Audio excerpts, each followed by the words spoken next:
அன்பே சிவம் மனமே குரு என்றுணர்த்திய குருவே போற்றி.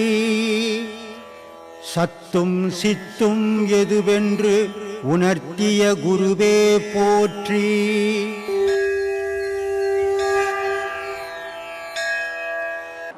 ஐயா, நம்ம உடம்பால் செய்கிற கர்ம வினை ஆன்மாவில் பதிவாகுங்களா ஐயா?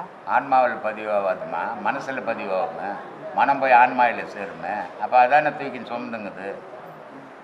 உங்கள் பையன் ஒரு தப்பு பண்ணிட்டான், அது அவனை பாதிக்குது. அவன் இல்லாத போது உங்களை தானே பாதிக்கும். அப்படி தான்மா இது. ஒரு ஆன்மா இன்னொரு உடல் எடுக்கும்போது அது எதன் அடிப்படையில் முன்ன செஞ்ச கர்ம வினை பயனாக? அதனால தான்மா நன்மை தீமைக்கு ஏற்ற மாதிரி தான் ஆன்மா உடல் எடுக்குது. ஆன்மா முதிர்ச்சி அடைஞ்சிட்டுன்னு எப்படிங்க? ஆன்மாவுக்கு முதிர்ச்சி இளமைன்றதே கிடையாது, மனசுக்கு தான் முதிர்ச்சி இளமை.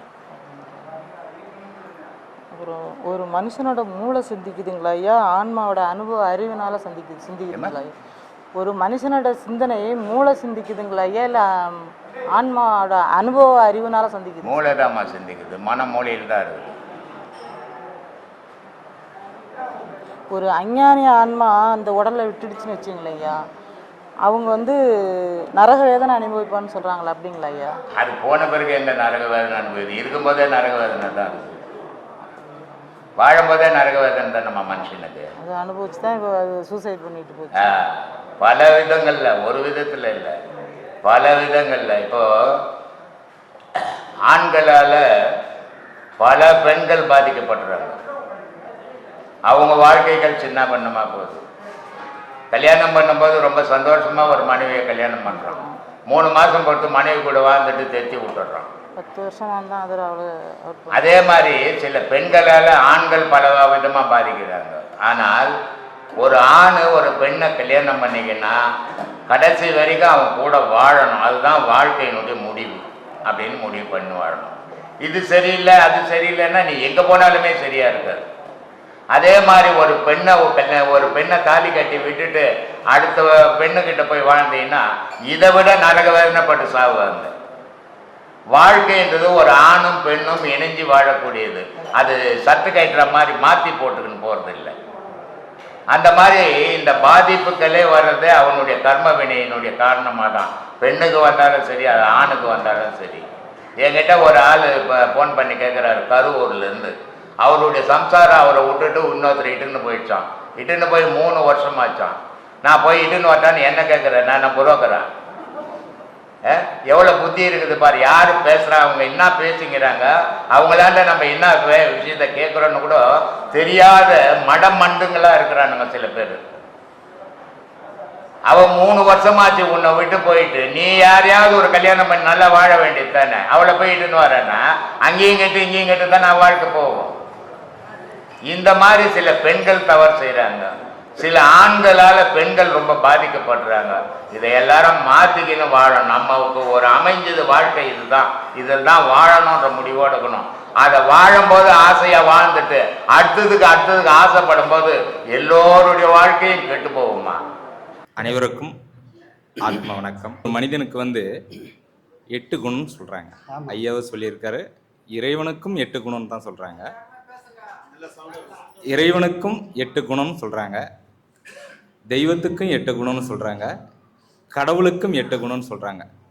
ஆனால் அந்த 8 குணத்தை பிரிக்கும் போது 4 வேதம் உருவாகுது. அந்த 4 வேதத்திலேருந்து ஐயா நம்மளுக்கு உபதேசமாக தராரு.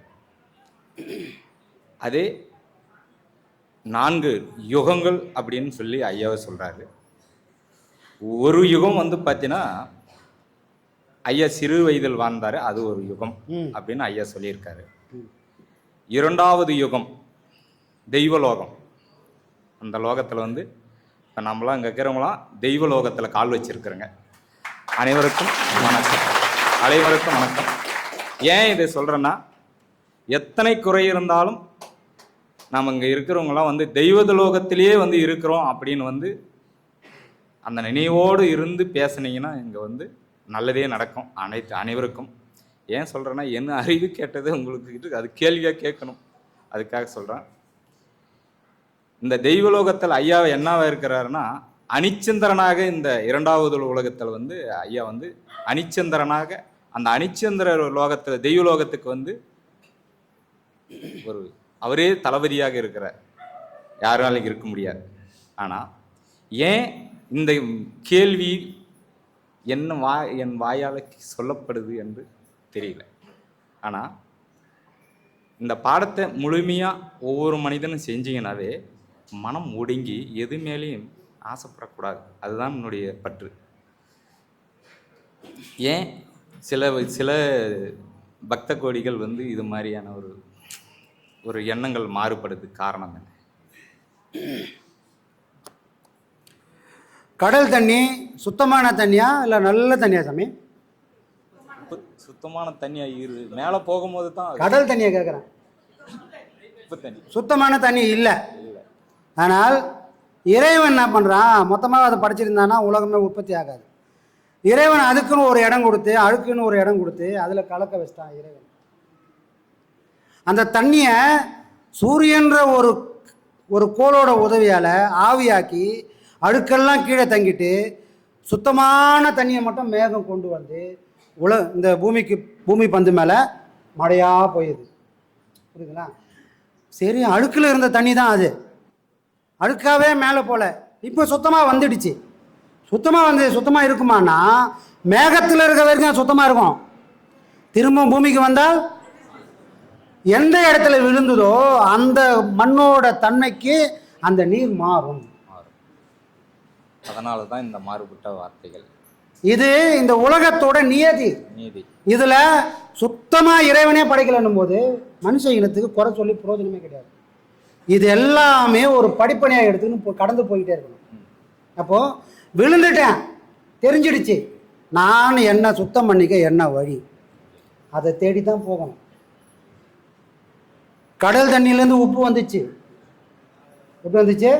தண்ணியா இருந்த ஒரு பொருள் இறைவன்ற கடல் கூட நான் தண்ணியா கலந்துருந்தேன். எனக்கும் இறைவனுக்கும் பேதமே இல்லை. ஆனா இந்த உலகன்ற ஒரு விவசாயி வந்தான், கடல் தண்ணியை பாத்தி கட்டி இப்ப தண்ணி போய் உப்பா மாறிட்டேன். அந்த உப்புக்குன்னு ஒரு வடிவம் இருக்குதா? இல்ல. அந்த மாதிரி இவ்வளோ பேரும் உப்பா நிற்கிறோம். திரும்பவும் இறைவன்ற ஒரு மழை துளி அதில் பட்டுதுன்னு சொன்னால் என்னோட உப்புன்ற வடிவெல்லாம் மாறி திரும்பவும் ஒரு நாள் நான் நீராக மாறி கடலை போய் கலந்துருவேன். புரியுதுங்களா? இது ஒரு சிலரால் ஈஸியாக புரிஞ்சிக்க முடியும், ஒரு சிலரால் சொன்னால் படிப்படியாக சொல்லும்போது புரிஞ்சிக்க முடியும், ஒரு சிலரால் காலம் கடந்து புரியும். அந்த புரிதலால் அவங்களுக்கு எந்த பயனும் இல்லை. நம்ம நோக்கம் என்ன? எதுக்காக இங்கே வந்தோம்? என்ன அப்படி பெருசா சாதிச்சிட போகிறோம்? நீ கோடி கோடியாக வச்சிருந்தாலும் நீ இருக்கிற வரைக்கும் தானே உன்னை புகழ்ந்து பேசுவாங்க. நீ போனதுக்கப்புறம் அந்த கோட்டைக்குள்ளே உன்னை புதைப்பானா? இல்லை. ராஜராஜ சோழனு அவன் அரண்மனையில் வாழ்ந்த ராஜா இந்த உலகத்தில் இந்த பக்கம் போய் பாதி நாட்டை பிடிச்சிட்டான்.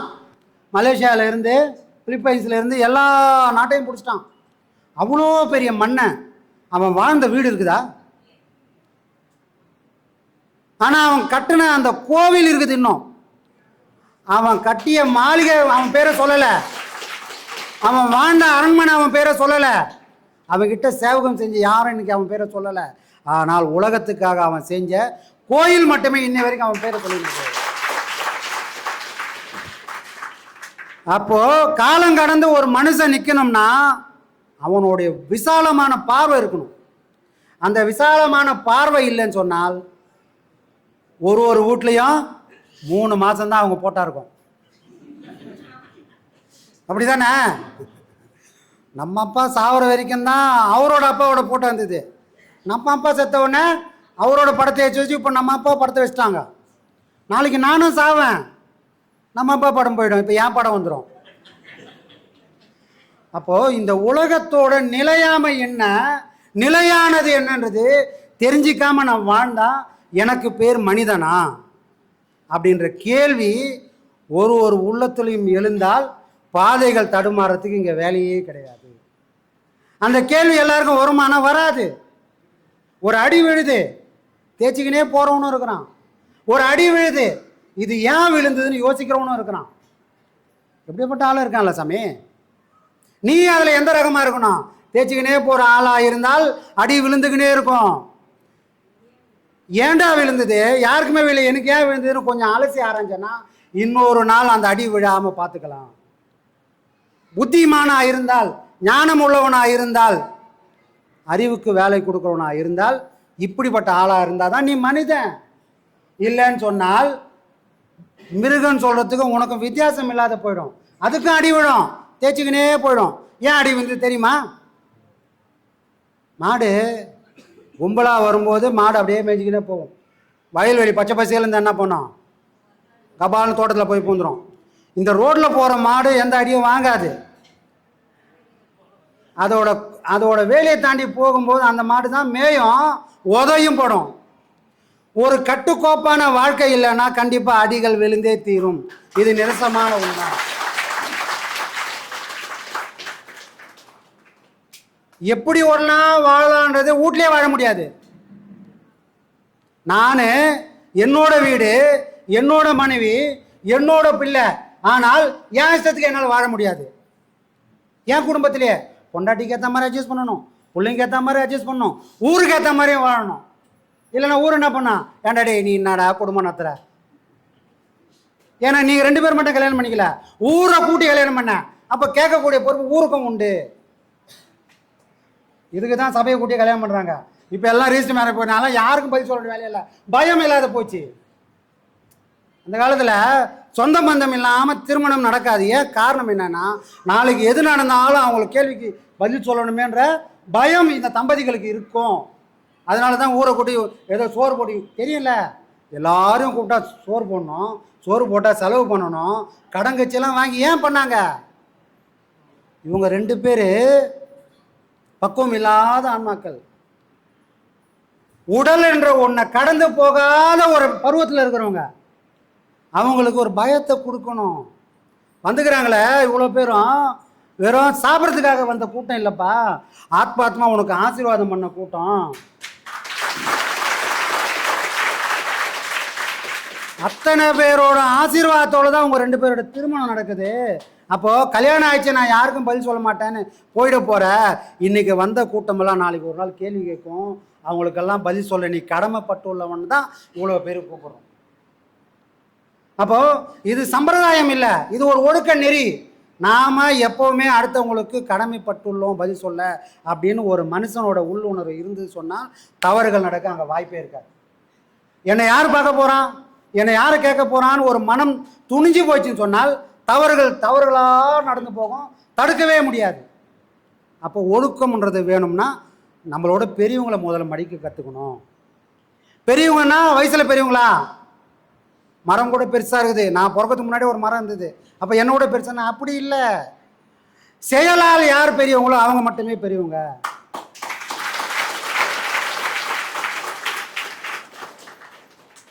ஞான சம்பந்தருக்கு 8 வயசு, அப்பருக்கு 80 வயசு. சம்பந்தர் சுமந்தாரா, அப்பர் பெருமான் சுமந்தாரா? அப்போ அவர் எதை பார்த்தாரு? என்னோட வயசுல சின்ன பையனேடா, உன்னை ஏன் சுமக்கணுமால, என்னை விட உனக்கு ஞானம் உள்ளவன்டா, உன்னை சுமக்கிறது எனக்கு சந்தோஷம். அப்போ ஞானம்ன்ற ஒரு மனம், அந்த மனசுல ஞானம்ன்றது உதயமாயிடுச்சு அப்படின்னு சொன்னால் அவனுடைய பார்வெல்லாம் குறுகலாகாது, விசாலமாயிடும். கதவை தவிர காற்று வரட்டும். மனக்கதவை மூடிட்டு காற்று வரலைன்னு புளிங்கின்னு இருந்தால் எப்போ காற்று வரும், எப்போ என் புழுக்கம் தீரும்? அப்போ நாம் எல்லாரும் எதை திறக்கணும் அப்படின்னு சொன்னால் நம்மளுடைய மனக்கதவெல்லாம் திறந்து இறைவன்ற ஒரு பொருளை இந்த மனசில் குடியேற்றணும்னு சொன்னால் துன்பத்துக்கும் துயரத்துக்கும் வாய்ப்புகள் இல்லாத அவனே வந்து காப்பாற்றுவான். சரிங்களா? இப்போ எப்படி வாழணும்? ஒழுக்கம். அந்த ஒழுக்கன்ற ஒரு அஸ்திவாரத்துக்கு மேலே தான் இந்த உலகமே இயங்கினுக்குது. இந்த பூமி பந்தோட ஒழுக்கம் ஒரு நிமிஷம் 1 டிகிரி சாஞ்சிதுன்னு சொன்னால் இந்த பூமியானது ஒன்று அக்னி குழம்பாக மாறிடும், இல்லைன்னா எதுவுமே முளைக்காத ஐஸ் கட்டியாக போய் நிற்கும். இது ஒழுக்கன்றது எல்லாத்துக்கும் விதி. அப்போ தான் அந்த உலகத்தை எல்லாரும் வாழ முடியும். நம்ம ஊரில் பாலைவனம்னு சொன்னால் எதை சொல்லுவோம்? ராஜஸ்தான் சொல்லுவோம். ஏன்னா அங்கே மட்டும்தான் பாலைவனம். இந்தியாவே பாலைவனமாக இருந்தால் சொல்லுவோமா? அப்போது இறைவன் ஏன் அப்படி படைக்கிறான்னா, நன்மையும் தீமையும் உதாரணமாக வச்சுக்கோ, கொஞ்சமாக வச்சுக்கோ. தீமை எதுக்காக வச்சுக்கிறான்னா, அதை வாழ்நாள் ஃபுல்லாக எடுத்துக்கூடாது. தீமைகள் செய்தால் என்னெல்லாம் நடக்குன்னு உதாரணம் சொல்லக்கூடிய இடத்துல கொஞ்சமாக வச்சுக்கோ வாழ்க்கையில். நன்மைகளை பிரமாண்டமாக வச்சுக்கோ. தீமைகள் பிரமாண்டமானா எதுக்குமே யாருக்குமே உதவாத போயிடும். இது எல்லாம் நம்ம வாழ்க்கையில் நடக்கக்கூடிய படிப்பினைகள். யார் யார் எடுத்துக்கிறோமோ அவங்கெல்லாம் கரை சேருவோம். யார் யார் எடுத்துக்கலையோ கரைக்கு பதிலாக கடலையே போவோம். எந்த கடலே? பிறவி என்ற கடலில் இருந்து நாம் தப்பிச்சு வெளியேற முடியாது. இங்கே எல்லாரும் வந்தோம், எந்த ஏக்கத்தோடு வந்திருப்போம்? ஐயா கிட்ட போனால் செலவு காசு கொடுப்பாருனா வந்தோம். அவரே திட்டினார், ஏன்னா பாயில எவ்வளோ ஆசிரமம் அங்கெல்லாம் போய் தொலையாமல் என்னை தேடி இந்த பிச்சைக்காரனை தேடி வந்துக்கிறீங்களே எதுக்கு? நானே ஒன்றும் இல்லாமல் கீழே ஒன்றும் மேலே ஒன்றுமா உட்காந்துக்கிறேன். வரவங்களாச்சும் பேண்ட் சட்டெல்லாம் போட்டுக்கிறீங்க, இதுவும் உங்களை விட்டு போயிடும்ன்றாரு. போயிடும்னா துணி போட்டு நம்ம யாரையும் போகாமல் இல்லையா? எல்லாரும் அதே துணியோடு இருக்கிறோம். ஆனால் அந்த பற்று இல்லாமல் இருக்கிறோம். ஐயாவை பார்த்த நேரில் இப்படி தான் ட்ரெஸ் பண்ணணும், இப்படி தான் மேக்கப் பண்ணணும்னு இருந்த நாம் இப்போ அதே துணியை போடுறோம். ஆனால் அந்த விதமான மனோபாவம் இப்போ யார்கிட்டையுமே இல்லை. கடமைக்கு போடுறோம். அப்போ மாறுது இல்லையா? யாரோட சொல்லு ஒருத்தரோட வாழ்க்கையில் மாற்றம் கொண்டு வருமோ அவங்களே மகான்.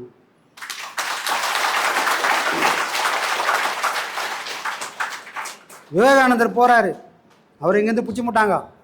மகாராஜா இந்து சமய மாநாட்டுக்காக உன்னோட மதத்தை பற்றி கொஞ்சம் பெருமையாக பேசு அப்படின்னு கூட்டம் போகிறாங்க. அவருக்கு முன்னாடி எவ்வளோ பேர் பேசுகிறாங்க. இவரை பார்த்தா இவர் மற்றவங்களாம் மடாதிபதிக்கு போனவங்க. மடாதிபதிலாம் எப்படி இருப்பாங்க? நல்லா செல்வ செழிப்பாக இருப்பாங்க. அதனால் அவங்களுக்கெல்லாம் முன்மரியாதை. அப்பா நீங்களாம் முன்னாடி பேசுங்க, முன்னாடி பேச. இவர் என்ன பண்ணுறாங்க? வெறும் காவி துண்டோடு வந்து உட்காந்துக்கிறேன். அப்பா உனக்கு 5 நிமிஷம் தான் டைமு, அந்த 5 நிமிஷம் தான் நீ பேசணும்.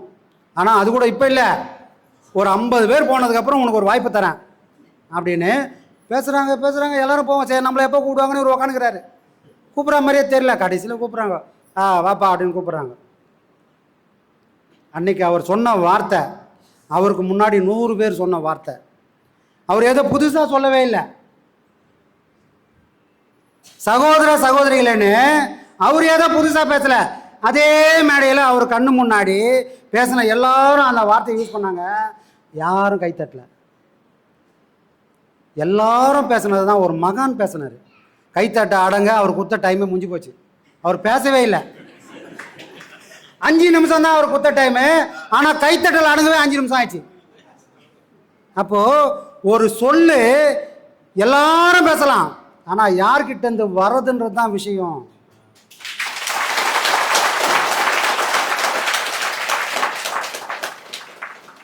புரியுதுங்களா? ஞானம்ன்றது அப்படி இருக்கணும்.